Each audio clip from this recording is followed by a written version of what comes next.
నమస్తే మిత్రులారా, welcome to విరాట్స్. నేను మీ భాస్కర్. మన ముందు మల్లేష్ గారు ఉన్నారు. మల్లేష్ గారికి కొన్ని అనుమానాలు ఉన్నాయంట. ఆ డౌట్లు ఏంటో క్లియర్ చేసుకుందాం. ఓకేనా? చెప్పండి మల్లేష్ గారు, మీకున్న అనుమానాలు ఏంటి, డౌట్స్ ఏంటి? అందరికీ నమస్కారం అండి. నా పేరు మల్లేష్. నేను హైదరాబాద్లో క్యాబ్ నడుపుతూ ఉంటాను. గత 5-6 రోజుల నుంచి చూసినట్టయితే శివాజీ గారి ఇంకా అనసూయ గారిది వీళ్ళిద్దరిది కాంట్రవర్సీ జరగడం జరుగుతుంది. వీళ్ళది ఏంటంటే శివాజీ గారి వైపు పబ్లిక్ మొత్తం శివాజీ గారు వైపు ఉంటే ఓన్లీ సినీ ఫీల్డ్ వాళ్ళు మాత్రమే అనసూయ వైపు ఉన్నారు. ఇవి ఇంకా ఇది ఎంత దూరం వెళ్తుంది, ఇంకా దీనికి ఫుల్ స్టాప్ లేదా? ఇది అసలు సామాన్యంగా ఉన్న ప్రజలకు వీళ్ళు అసలు ఏం మెసేజ్ ఇద్దాం అనుకుంటున్నారు? అందరూ ఉన్నది శివాజీ వైపు అయితే మరి అనసూయ గారు ఎందుకని వారి పర్సనల్గా తీసుకొని శివాజీ గారిని టార్గెట్ చేయడం జరుగుతుందో నాకు తెలియడం లేదు. దాన్ని కనుక్కుందామని ఈరోజు ఇక్కడ రావడం జరిగింది. డన్. మీరు అన్నట్టుగా 100% శివాజీ గారిని ఖచ్చితంగా టార్గెట్ చేశారు. ఇది 100% నిజం. ఎందుకంటే మనం కరెక్ట్గా మీరు సీక్వెన్స్ చూసుకున్నట్టే మీకే అర్థమవుతుంది. శివాజీ గారు కాంట్రవర్సీ చేస్తున్నారు మనం అనుకుంటున్నాం, కానీ మనం చేసాం కాంట్రవర్సీ. అసలు శివాజీ గారు ఏం మాట్లాడారు? సింపుల్గా మన ఇంట్లో అమ్మ, నాన్న, తాత, బామ్మ వీళ్ళందరూ మాట్లాడే మాటనే శివాజీ గారు మాట్లాడారు. శివాజీ మాట్లాడింది జనాల మధ్యలోకి వస్తున్నప్పుడు కొంచెము డ్రెస్ సెన్స్తో జాగ్రత్తగా రండి అని చెప్పారు. అంతే కదా? అంతేగాని మీరు సినిమాలో బిక్నీలు ఎందుకు వేసుకుంటున్నారు, మీరు హాఫ్ న్యూడ్ ఎందుకుంటున్నారు, సినిమానే మీడియానే, అందులో మీరు ఎలా అన్నా యాక్ట్ చేసుకోవచ్చు, కానీ జనాల మధ్యలోకి వస్తున్నప్పుడు మాత్రం జాగ్రత్తగా ఉండండి అన్నాడు. అయితే ఈ అనసూయ గారు అనవసరంగా హిందూయిజం గురించి మాట్లాడి, అందులో దేవుడి గుళ్ళో ఉన్న బూత్ బొమ్మలు అని చెప్పి తెలుగులో మాట్లాడి, తనకి ఏమాత్రం నాలెడ్జ్ లేకుండా, ఇంకితం లేకుండా మాట్లాడడం జరిగింది. వీళ్ళకి ఏం అవసరము అంటే, మీరు అడిగింది కరెక్ట్. 98% ఆఫ్ పీపుల్ శివాజీయే కరెక్ట్ అంటున్నారు. 2% మాత్రమే ఆ గ్లామర్ ఫీల్డ్కి సంబంధించిన వాళ్ళు ఎక్కడ వాళ్ళ ఉపాధికి ముప్పు వస్తుందో అని చెప్పి గుమ్మడికాయ దొంగలు ఎవరంటే భుజాలు తడుచుకున్నట్టు అనసూయ కావచ్చు, నాగబాబు కావచ్చు, వీళ్ళందరూ వచ్చి మాట్లాడడం జరిగింది. అసలు నాగబాబుకి అవసరమే లేదు. అసలు సంబంధం లేని దాంట్లోకి నాగబాబు వచ్చి తిట్లు తింటున్నాడు జనాలతోటి. జనాలు అయితే ఇష్టం వచ్చినట్టు తిడుతున్నారు. సార్ నాగబాబు గారు మీకు ఎందుకండి, అసలు మీ హోదా ఏంటి, మీరు ఒక జనసేన పార్టీలో ఎమ్మెల్సీ, మీలాంటి వాళ్ళు మాట్లాడేటువంటి మాటలు కాదు. మీ తమ్ముడేమో హిందుత్వం గురించి కానీ గొప్పగా మాట్లాడుతూ ఎక్కడో ఉన్న పార్టీని జనాలకు సేవ చేసి ఎక్కడికో తీసుకెళ్లారు. మీరు అతని పరువు తీస్తున్నట్టుగానే ఉంది. మీరు వాళ్ళు మాట్లాడిన సంభాషణ కావచ్చు, మాట్లాడిన విధానం కావచ్చు. ఒక డ్రెస్ గురించి మీరు అలా ఎందుకు వేసుకుంటున్నారు, ఇలా ఎందుకు వేసుకుంటున్నారు అని ఆయన అనలేదు. జనాలకి అలా వేసుకొని రాకండి అని మాట్లాడాడు. అందులో తప్పేముంది? తప్పే లేదు. అలా మీరు ఆ డ్రెస్సింగ్ వేసుకొని మీరు జనాల్లోకి వస్తే జనాలు కూడా ఇబ్బంది పడుతున్నారు అన్న విధంగా మాట్లాడారు. కానీ అది ఓన్లీ ఒక్కరు అనసూయని మాత్రమే టార్గెట్ చేసినట్టు కూడా ఖచ్చితంగా టార్గెట్ చేశారు. శివాజీ గారిని ఎందుకు టార్గెట్ చేశామంటే, ఆల్రెడీ ఇష్యూ చల్లబడుతున్న టైంలో నాగబాబు గారు వచ్చి మాట్లాడారు. ఆల్రెడీ నాగబాబు కావచ్చు, జనాలు కావచ్చు, సినిమా సంబంధించిన వాళ్ళు కావచ్చు, పొలిటికల్ లీడర్స్ కావచ్చు, అందరూ చూస్తున్నారు ఈ ఇష్యూని. అందరూ చూస్తుండగా 98% ఆఫ్ పీపుల్, సింపుల్గా చెప్పాలంటే మీడియా వాళ్ళు కావచ్చు, లేకపోతే యూట్యూబ్ ఇన్ఫ్లుయెన్సర్స్ కావచ్చు, 98% ఓటింగ్ చేశారు ఆయన. శివాజీ ఖచ్చితంగా 100% కరెక్ట్ పర్సన్, కరెక్ట్ మాట్లాడాడు అని. జనాల దగ్గరికి వెళ్ళి మైకులు పెట్టి మాట్లాడినా కూడా అదే మాట్లాడుతున్నారు. అంతేకాకుండా బూతులు తిడుతున్నారు వీళ్ళని, సో కాల్డ్ సెలబ్రిటీస్ని. ఈ చిన్మయి వచ్చేసి సామాన్లు అన్న దానికైతే పెద్ద ఇష్యూ చేసింది కదా. అసలు చిన్మయి ఒక సినిమాలో, నాగార్జునకి సంబంధించిన సినిమాలో బరువు ఉండాలి అని చెప్పి తనే డైలాగ్ మాట్లాడడం జరిగింది డబ్బింగ్లో. మరి అప్పుడు అభ్యంతరం లేదా అని జనాలు చాలా క్వశ్చన్ చేస్తున్నారు. బూతు మాటలు, సంబంధించినవి మీరు మాట్లాడితే, మీరు ప్రదర్శన చేస్తే తప్పు లేదు, కానీ అలా ఉండకండి, మాకు ఇబ్బంది అవుతుందని మేము మాట్లాడితే తప్పు వచ్చిందా అని జనాలు ప్రశ్నించడం జరుగుతుంది. మీరు అన్నది 100% రైట్. కాకపోతే ఈ స్టేట్ని కావచ్చు, లేకపోతే మన దేశాన్ని కావచ్చు, పొలిటికల్ లీడర్స్ పవరు, గ్లామరే డిక్టేట్ చేస్తుంది. అందుకే మేము చెప్పిందే రైట్ అని మన బుర్రల మీద రుద్దనికి ట్రై చేస్తున్నారు. అవునా కాదా? చాలా మంది మీడియా ముందుకు వచ్చి ప్రశ్నించడం కూడా జరుగుతుంది. ఏమని? మీరు బాగానే ఉన్నారయ్యా, మీ దగ్గర డబ్బులు ఉన్నాయి, మీ దగ్గర మంచిగా ఉన్నాయి, కాబట్టి మీరు అలా దుస్తులు వేసుకొని బయటకు వస్తున్నప్పుడు మీరు బాడీ గార్డులను పెట్టుకొని వస్తారో అంత బాగానే ఉంటుంది. మరి మా పిల్లల పరిస్థితి ఏంది? మాకెవడు బాడీ గార్డు? మాకు జీవితాంతం రోజంతా కష్టపడితే 500 నుంచి 1000 రూపాయలు కూడా రావు మా బతుకు. సినీ ఫీల్డ్ వాళ్ళు చేస్తుంది పబ్లిక్ అదేనండి. ఒక 2% ఆఫ్ పీపుల్ 98% ఆఫ్ పీపుల్ని ఇన్ఫ్లుయెన్స్ చేసి ఆగం చేస్తే ఎట్లా?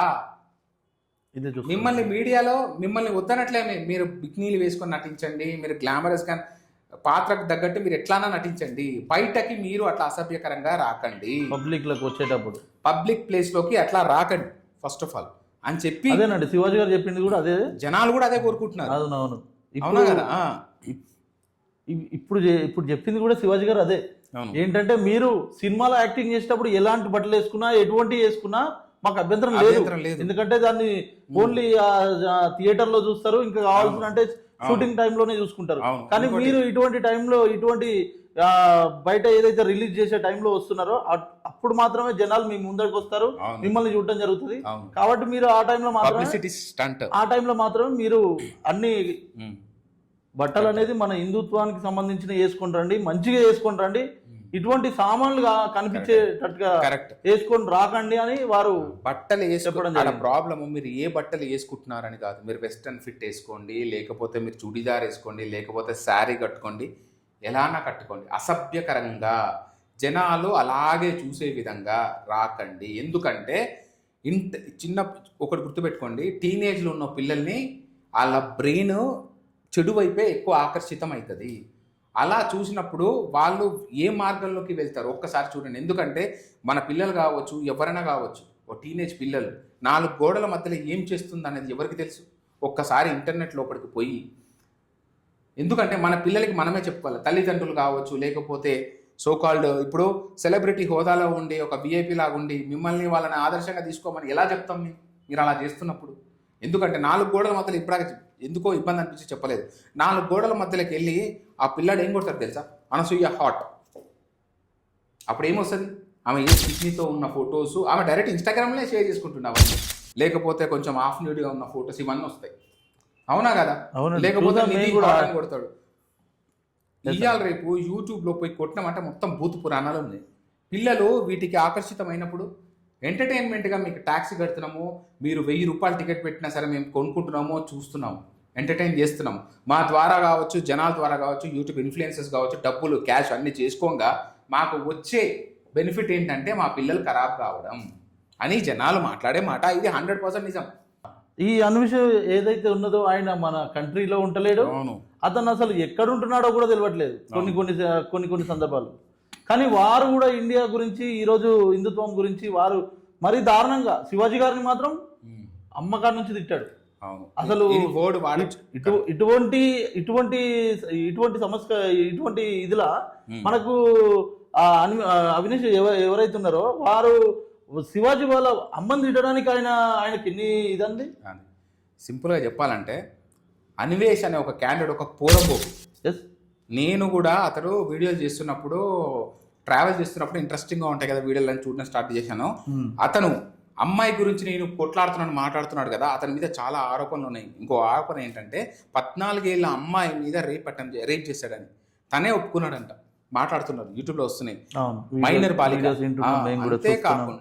అంతేకాకుండా ఇతను అంతకుముందు కూడా బయ్యాసని యాదవ్ కావచ్చు, లేకపోతే రవి అని ఒక వ్యక్తి కావచ్చు, వీళ్ళ కొట్లాటలు చూసినట్టయితే అవి చూసి వీడొక పెద్ద పోరంబోకని అప్పుడే నేను అన్సబ్స్క్రైబ్ చేసేసిన. ఇలాంటి ఏదో ఒకటి పట్టుకుంటారు, దాన్ని హైలైట్ చేసుకుంటారు, డబ్బు చేసుకుంటాడు. దాని తర్వాత బెట్టింగ్ యాప్ల మీద ఫైట్ చేశాడు. బెట్టింగ్ యాప్ కరెక్ట్ కదా అని అందరితో పాటు వీడి కోసం, వ్యూస్ కోసం, అందులో కూడా పచ్చి బూతులు, వాడు ఇది ఇష్టం వచ్చినట్టు తిట్టాడు. ఏంది ఇలా మాట్లాడుతున్నాడు అనుకున్నా. కానీ రీసెంట్గా శివాజీని లంజా కొడుక అన్నాడు.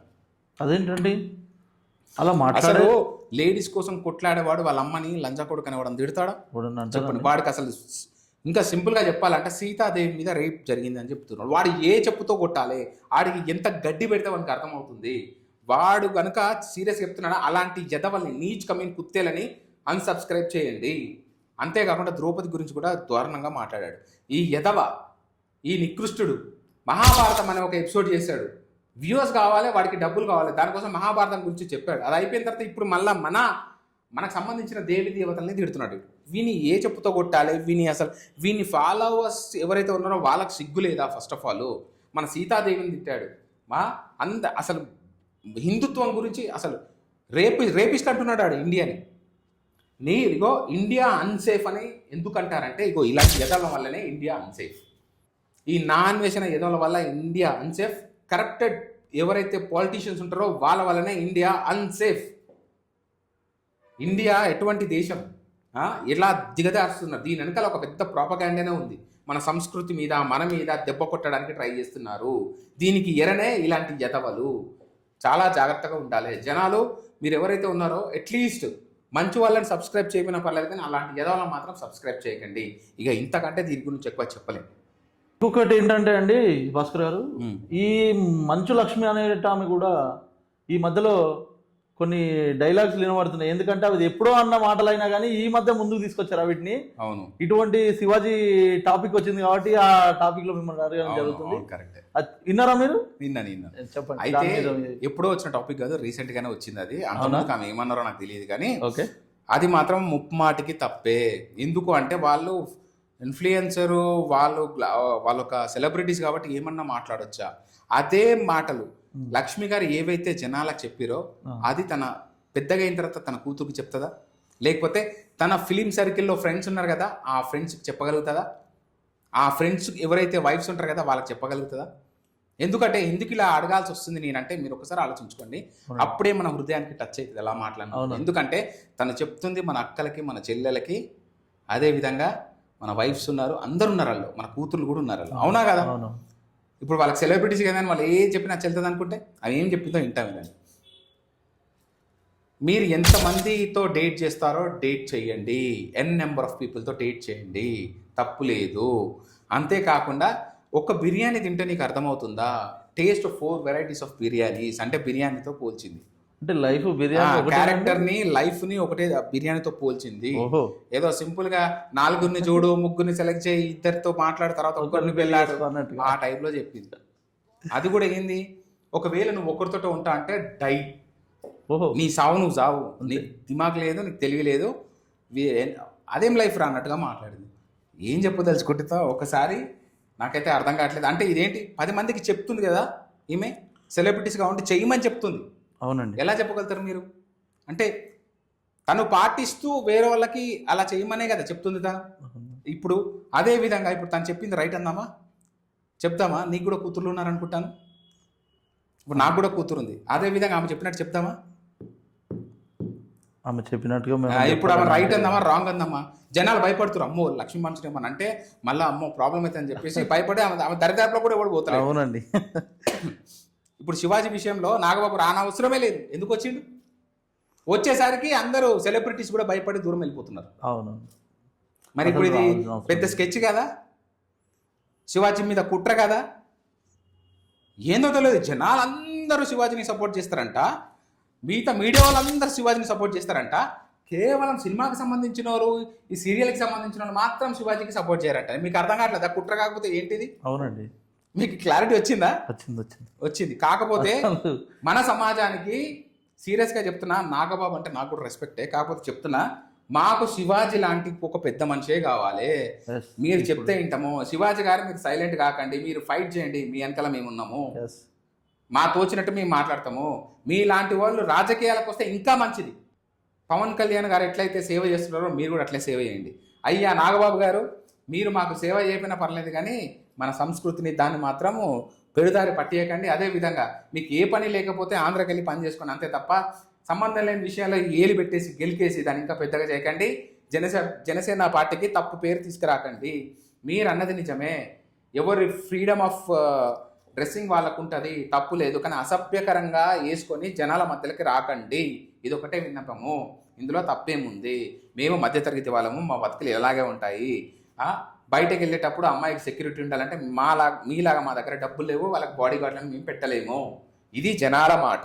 దయచేసి 98% ఆఫ్ పీపుల్ ఏదైతే కోరుకుంటున్నారో దానికి రెస్పెక్ట్ చేసి ఆ రెస్పెక్ట్ మీరు ఇస్తారని కోరుకుంటున్నానండి.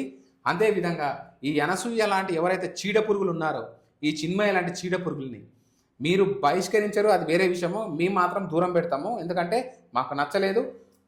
మీ ఉపాధి కోసం, మీ రోల్స్ కోసం మీరు అలాంటి డ్రెస్సెస్ వేసుకోవచ్చు, మీరు పబ్లిసిటీ చేసుకోవచ్చు, ఫోటోలు దిగవచ్చు, కానీ జనాల మధ్యలకు మాత్రం రాకండి.